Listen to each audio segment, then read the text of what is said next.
7 de la mañana con 50 minutos, 7 con 50 minutos. Saludamos con nuestro primer invitado. Vía telemática nos acompaña el secretario del Comité de Trabajadores de la Empresa Eléctrica Quito, Jorge Martínez. Señor Martínez, buenos días. Bienvenido. Le acompañamos a Alexis Moncayo, quien le habla a Licenia Espinel. Ustedes ayer alertaban a la ciudadanía sobre la existencia de una resolución en la que se plantea la posibilidad de un incremento de las tarifas de la energía eléctrica y la privatización del sector. ¿A qué se refiere ese documento al que ustedes hacen referencia y en qué medida esto plantearía un incremento de tarifas eléctricas en momentos en que el país está atravesando precisamente una crisis del sector eléctrico? Encienda su micrófono, por favor.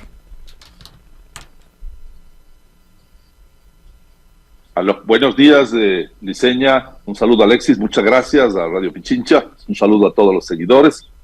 Efectivamente, creo que es importante recordar que hace algunos meses los trabajadores y varios actores sociales, los gobiernos autónomos descentralizados, levantamos una oposición a este intento de fideicomiso de las rentas de las empresas eléctricas, cuyo objeto era recoger los dineros, pongámoslo así, que pagan los usuarios, los clientes de la energía, llevarlos a un fondo y finalmente desde ese fondo organizar una distribución de pagos en el mercado eléctrico. Hoy han obviado esa decisión de forma, yo diría, arbitraria y respetando incluso la presencia de accionistas de las empresas. Recordemos que en las empresas está el Consejo Provincial de Pichincha, el municipio del Distrito Metropolitano, otros actores particulares. Y esta es un poco la constante en el sector eléctrico en el país. Hoy fueron al ente regulador, adoptaron una resolución y finalmente cambiaron la prelación de pagos en el mercado eléctrico. Esto vale la pena explicarlo. La industria eléctrica tiene tres componentes básicos: la generación, la transmisión y la distribución y la comercialización, que es la que ejecutan las empresas eléctricas. Si se cambia la prelación, hoy se ha establecido que generadores privados tendrán la primera prelación de pago. Esto lo que va al final significando es que se privilegia la generación de lucro, de negocio, porque finalmente recordemos que la base legal constitucional establece a la energía eléctrica como un sector estratégico, establece por excepción la presencia del sector privado. Pero al final, obviamente, hoy cambiando esa prelación, el resultado final será que el recurso último que se destina en las empresas eléctricas para temas tan importantes como la confiabilidad, la gestión del sistema, el mantenimiento de la distribución, que es la parte última que recibe el usuario, puede verse afectada, porque entonces se tendrán que destinar con esta prelación de pago a los privados. Recordemos además que con motivo del estiaje hemos tenido que importar energía de Colombia a excesivos costos, 60 centavos de dólar el kilovatio, cuando aproximadamente la tarifa de generación promedio en el país es del orden de 3.5 centavos de dólar. Es decir, pagamos cerca de 18, 20 veces ese valor.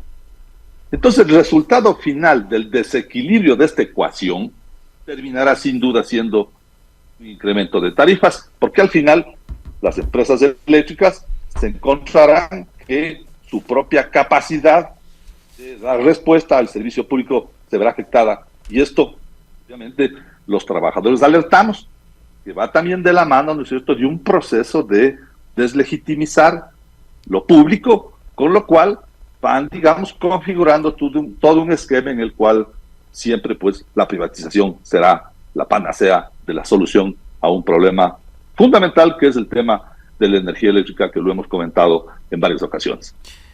¿Cómo está? Muy buenos días. En el caso de las empresas eléctricas que tienen, digamos, una participación accionaria de varios actores, ¿qué tan fácil es que se dé proceso y trámite rápido a las inversiones que se necesitan hacer para que el país no pase por los inconvenientes por los que ha atravesado en los últimos meses? ¿Ustedes tienen autonomía o cuánto dependen de, en este caso, el accionista mayoritario que es el Estado? Bueno, la prueba de esto, este es el ejemplo, lo que estamos señalando. Cuando se pretendió el fideicomiso, Recordemos que hubo una oposición del CONGOPE, del Consorcio de Gobiernos Provinciales, del Consejo Provincial, del municipio de Quito. Primero porque incluso en aquel momento, es bueno recordar, que se afectaban incluso fondos de terceros. Se olvidaron que había recolección de basura, se olvidaron que había tasa de bomberos, y finalmente pues entendieron que esto debía excluirse de la masa de recaudación de las empresas, en primer lugar.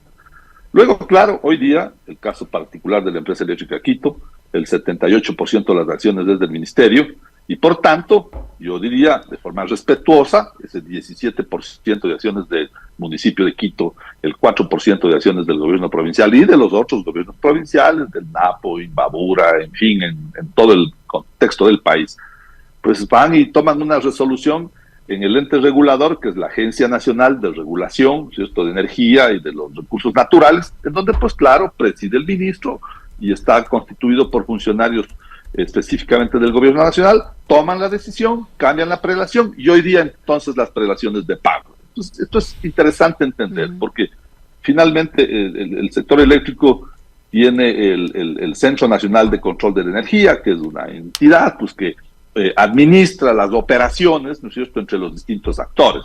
Es aquel que hace, para ejemplificar, las planillas, las facturas de un generador público, de un generador privado, cobra el peaje de la transmisión y finalmente pues administra estos recursos que operan en la industria. Pero si se cambia esta prelación y entonces se pasa como primera prelación la generación privada, ¿qué estamos señalando? Que al final hay que privilegiar el negocio, el lucro. Entonces, nosotros, por favor, tampoco queremos satanizar a la empresa privada. O sea, está perfecto que la empresa privada haga negocios en distintos sectores de la economía, pero la industria eléctrica fue concebida así en la Constitución, y esto lo hemos señalado siempre, porque en un país de inequidades, de desigualdades, el Estado tiene que proteger un servicio público, y por eso es que la energía está en ese contexto, porque hay que garantizar el acceso a este servicio a los más pobres. Entonces, si la composición en la generación va variando, va modificándose, va creciendo la generación privada en el gran paquete de la generación, hay que entender entonces que esa generación tiene que reconocer utilidades, pues, tiene que reconocer lucro como cualquier negocio. Entonces, al final, esas utilidades tienen que reconocerse en la tarifa. Es seguramente lo que no nos dicen hoy día. O sea, o quizás este efecto lo van a trasladar o lo mantendrán hasta que pasen las elecciones, pero al final el resultado es que si la ecuación de estos tres actores termina perjudicando al último que recibe los recursos y que sus inversiones se ven afectadas porque ya no alcanza el valor que se paga a una generación más cara, lo que iremos es a deteriorar el servicio. Seguramente habrán empresas más pequeñas que serán quizá afectados hasta el pago de los salarios de los trabajadores. Justo eso le iba a preguntar, señor Martínez, ¿en qué medida este cambio en la orden de prelación de pagos que favorece al sector o favorecerá al sector privado de la generación eléctrica perjudica o va a generar inconvenientes en el funcionamiento de las empresas públicas de generación? En el caso de la empresa eléctrica Quito, por ejemplo, ¿qué es lo que podría ocurrir ya cuando se termine de implementar esta resolución que ustedes están denunciando? Cuando tengamos que cubrir estas energías más caras, los valores que han sido además, ya lo hemos discutido, producto de un conjunto de irresponsabilidades e ineptitudes que ya hemos hablado, obviamente la empresa eléctrica Quito tendrá que ir buscando los valores que de alguna manera estaban destinados a la inversión, al mejoramiento de su infraestructura, a establecer mejoras de alumbrado público, inversiones en sus estaciones, en sus redes, tendrá pues que destinarlo para pagar la energía. Esta que es una empresa que de todas formas, por la magnitud, por la economía de escala, por tener 1.200.000 clientes, por tener un mercado importante industrial, comercial, seguramente dejará de hacer sus inversiones y pasará el valor a pagar la tarifa de generación. Pero ojo, en otras empresas es posible que esos valores no alcancen, pues, y que al final entonces se pueda ver afectada incluso la operación de las empresas en términos de su propio funcionamiento, más aún de sus inversiones. Ese es el resultado. Entonces, esta ecuación, como he dicho, termina, ¿no es cierto?, generando que estas empresas empiecen a tener problemas deficitarios, problemas de atención, de calidad en el servicio, y ese es el caldo de cultivo siempre en el mundo de la privatización, porque entonces se sataniza lo público y se critica, ¿no es cierto?, entre comillas, este estatismo, que es el que, a criterio de algunos, le ha afectado a la crisis del sector eléctrico.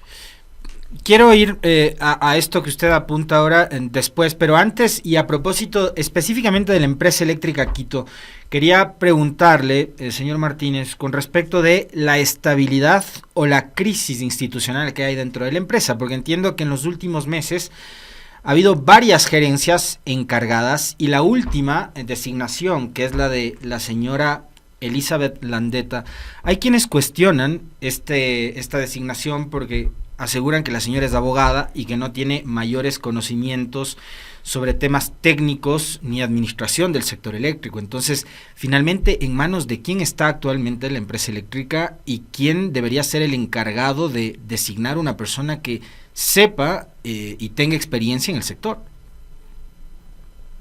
Mire, esto lo señalamos ya también con mucha antelación. Vamos teniendo 8 gerentes en 2 años. Imaginémonos una empresa de 500 millones de dólares, ¿no? Esta es la importancia que finalmente le han dado estos gobiernos.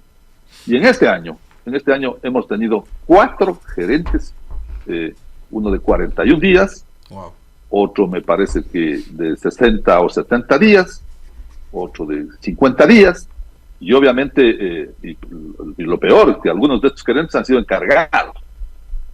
De todas formas, hoy hay una persona designada que sin duda hemos señalado también nuestra preocupación sobre su perfil profesional, porque, o sea, los trabajadores creemos que la experiencia, el conocimiento, la formación, sin duda, esto no significa menospreciar ninguna calidad profesional, pero es muy importante. Este es un sector específico, un sector muy técnico que desarrolla obviamente condiciones específicas de formación y de preparación, pero por lo menos ya tenemos un gerente designado, ya no encargado, sino un gerente definitivo, y nosotros aspiramos que obviamente lo que siempre señalamos a cualquier administrador que llega, es decir, los trabajadores, ¿qué demandamos?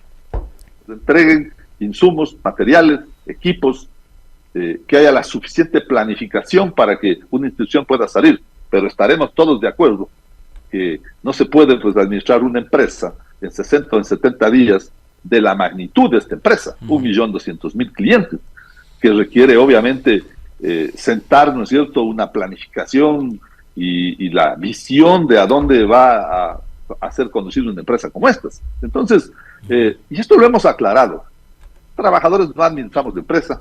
En la empresa eléctrica Quito no habemos trabajadores dorados, no gozamos de privilegios que seguramente en otros lados de forma artificiosa o mafiosa han sido adquiridos. Aquí siempre hemos respetado el debido proceso, nuestros derechos se construyen y se adquieren en función de cumplir los mandatos legales constitucionales, pero claro, sí tenemos una inmensa preocupación de que esta inestabilidad, que es responsabilidad del gobierno y del Ministerio de Energía y Minas, que es el mayor accionista de esta empresa y por lo tanto el responsable de las administraciones que han pasado por esta empresa.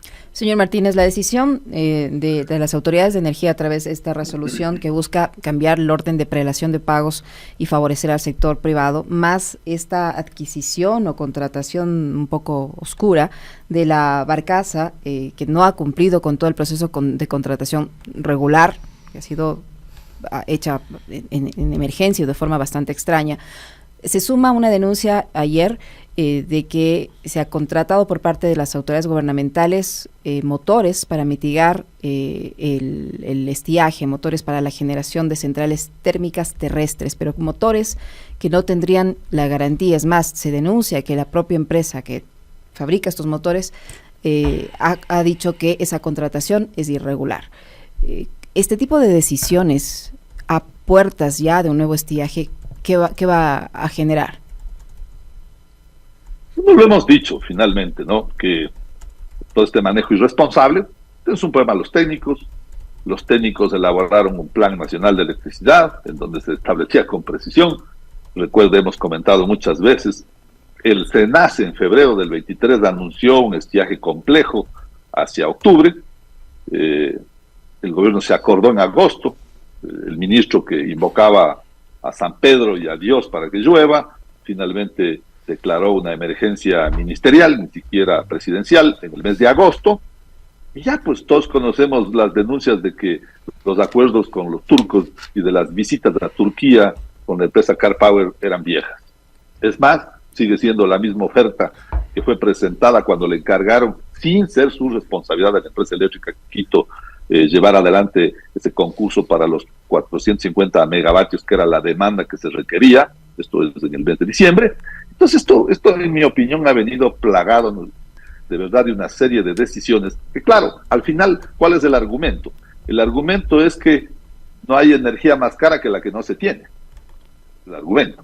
Por tanto, entonces hay que recurrir a las soluciones más rápidas. Sin duda, las soluciones más rápidas son montar motores de generación con combustible, porque eso es lo que usted puede ir, conseguir, contratar, comprar. Pero claro, esto es como lo decíamos, esto era la crónica de los apagones anunciados. Hoy sería esto la crónica de los negocios anunciados. Entonces, regresamos a lo que hace 20 años en los estiajes, ¿verdad? Las barcazas parqueadas en Panamá, venía el estiaje y entonces venían las barcazas y viva la fiesta en los negocios en los cuales el Estado terminaba pagando altos costos de energía. O sea, al final, el resultado de todo esto tiene dos componentes. Primero, que vamos a pagar una energía más cara, porque la energía térmica finalmente se genera con combustible de petróleo. Y en el caso de la barcaza no es que solo usa residuo de petróleo, hay que mezclar con diésel y por lo tanto el diésel es importado. Entonces ya veremos finalmente cuál es el resultado de ese costo del kilovatio. Entonces el país, por la imprevisión, por la ineptitud, por irresponsabilidad, terminará, ¿no es cierto?, metido en todos estos escándalos. Imagínese usted que un ministro salga y diga que se han arriesgado los proveedores a venir con la barcaza, y sale otro alto funcionario y dice, cuando le preguntan, si yo no estoy en el mar, dice, pues yo no estoy encima de la barcaza. O sea, yo creo que con ese tipo de contestaciones y con ese tipo de funcionarios que cambian cada 15, cada 60 días, el sector eléctrico es un desastre. Y esta consecuencia la pagaremos todos los ecuatorianos. Muchísimas gracias, señor Martínez. Muy gentil por acompañarnos en este diálogo. Muy amable. Muy amable, gracias. Muchas gracias a ustedes. Buenos días. Gracias. Jorge Martínez, secretario del Comité de Trabajadores de la Empresa Eléctrica Quito, que ha estado con nosotros. 8:09. Una pausa, volvemos.